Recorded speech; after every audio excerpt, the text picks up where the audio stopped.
खेतड़ी की सभा में आकर सचिन पायलट जी को शक्ति याद आ गई है। वो हनुमान बनकर अब इस कांग्रेस रूपी कुशासन का दहन करेंगे, मुझे पूरी उम्मीद है। पायलट को अनशन करके वापस कहते मैं तो कांग्रेस में हूँ। प्रियंका का फोन आ गया, रॉबर्ट वाड्रा का आ गया, फला आ गया, ढिमका आ गया। तो कब पार्टी बनाएंगे भाई बताओ मुझे। मैं तो पार्टी बना ली 4 साल हो गए। मैं इस राजस्थान में पहली पार्टी बनाने का सौभाग्य मुझे ही मिला, पार्टी को मान्यता भी मिल गई। तो मेरा सचिन पायलट का संबंध ठीक है, इसलिए बार बार मैं उनको कहता हूँ वो नहीं भी बनाएंगे तो भी मैं तो लड़ूंगा चुनाव का। वेट थोड़ी करूंगा कि पायलट पार्टी बनाएंगे तभी मैं चुनाव लड़ूंगा। मुझे तो लड़ना ही है, बना ले, अच्छी बात है, मिलकर और ताकत के साथ आगे बढ़। राजस्थान की सियासत में कांग्रेस की मुश्किलें बढ़ाने के लिए एक नहीं बल्कि दो हनुमान तैयार हो गए हैं। एक तो आरएलपी वाले हनुमान बेनीवाल और अब तो बीजेपी ने भी पायलट को हनुमान की संज्ञा दे डाली है। पायलट के अनशन के बाद लगातार बीजेपी कांग्रेस की आग में घी डालने का काम कर रही है। हालांकि कांग्रेस में धुआं तो पहले ही उठ चुका है, पायलट भी अपने विरोधियों का धुआं निकालने की बात करते हैं। अब बीजेपी उसी धुएं से कांग्रेस की अंदरूनी आग को सुलगाकर उसमें घी डालकर आग को भड़काने में लगी है। तो वहीं दूसरी तरफ बेनीवाल भी कांग्रेस के पीछे पड़े हैं।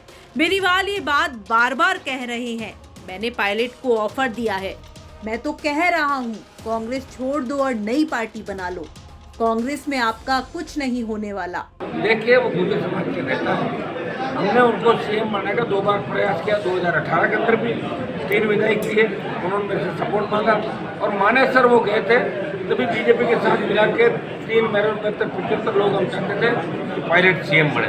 2 बार हमने प्रयास किया और अब हम चाहते हैं कि कांग्रेस से बाहर निकले। खाली 10-12 जिले जो गुजरों की संख्या ठीक है, उन जिलों में उनके आने से काफ़ी प्रभाव पड़ सकता है और ये गठबंधन और दलों को भी साथ रहा तब जाके हम सो पा रहे हैं। मैंने उनको ऑफर दिया है, आए तो अच्छी बात है और मैं आए तो कांग्रेस के लोग इनको भूल जाएंगे आने वाले समय में। एक तरफ राजेंद्र राठौड़ पायलट को अपनी शक्ति याद दिला रही हैं, तो दूसरी तरफ बेनीवाल पायलट को ऑफर देने की बात कर रही हैं। मतलब साफ है कि चाहे बीजेपी हो या आरएलपी, दोनों ही गहलोत पायलट की लड़ाई को भुनाने में लगे हैं। अब एक बार फिर से पायलट का भी गुस्सा निकला है। रविवार को जयपुर के झारखंड महादेव मंदिर में पायलट ने फिर से वसुंधरा सरकार में हुए भ्रष्टाचार पर कार्रवाई करने की बात कही। पायलट ने कहा कि हमने पटवारी पर छापे मारने के लिए वोट नहीं मांगे थे। उन्होंने अपनी अनशन की बात करते हुए कहा कि 2 हफ्ते हो गए लेकिन अभी तक कोई कार्रवाई नहीं हुई। इस दौरान पायलट ने गहलोत को पेपर लीक मामले पर भी घेरा। इस दौरान पायलट 25 सितंबर की रात का जिक्र करना भी नहीं भूले। मैंने अध्यक्ष रहते हुए और सम्मानीय गहलोत साहब जो समय महासचिव थे, हम सब ने कई बार ऑन रिकॉर्ड इन बातों को कहा है कि वसुंधरा जी की सरकार में भू माफिया, शराब माफिया, बजरी माफिया, खान माफिया, तरह तरह के माफिया पनपे थे। और आज अगर कोई कह दे कि कोर्ट कचहरी का बहाना लेकर उन वादों को पूरा नहीं करे, हमने मांग करी थी सीबीआई की जांच की।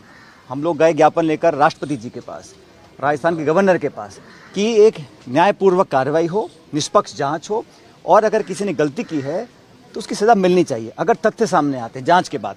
तो मैंने ये मांग रखी थी कि एक जांच हो। और जब मैंने अनशन किया था, हमारी महात्मा गांधी की पार्टी है कांग्रेस पार्टी, यहाँ पर सच की बात रखना, करप्शन के खिलाफ आवाज़ उठाना, अन्याय के खिलाफ अपनी आवाज़ रखना, ये हमारे संस्कारों में है कांग्रेस पार्टी के, जो 125 साल पुरानी हमारी पार्टी है। उसके तहत मैंने एक अनशन रखा था राजस्थान में, जयपुर में, मेरे ख्याल 11 तारीख को। आज 2 हफ्ते हो गए हैं, अभी तक कोई कार्रवाई हुई नहीं है। हम कार्रवाई कर पटवारियों को पकड़ेंगे, अधिकारियों को पकड़ेंगे, इसलिए वोट दीजिए। हमने कहा था कि हम वसुंधरा जी के जो कार्यकाल में जो करप्शन हुआ है उस पर कार्रवाई करेंगे। इस बात को सुनकर जनता ने हमको वोट दिया था, तो वो करना बहुत ज़रूरी है। मैं समझता हूँ अब बहुत कम समय रहा है चुनाव से पहले, इसलिए इस पर कार्रवाई करनी चाहिए। अब ना तो पायलट की पार्टी से शिकायतें थमने का नाम ले रही हैं और ना ही इस मामले में बीजेपी और आरएलपी कोई मौका छोड़ रही हैं। लोग अब कह रहे हैं कि कांग्रेस की लंका में आग लगाने के लिए 2 हनुमान तैयार हो चुके हैं। आपका इसे लेकर क्या कुछ कहना है? कमेंट बॉक्स में हमें अपनी राय बता सकते हैं।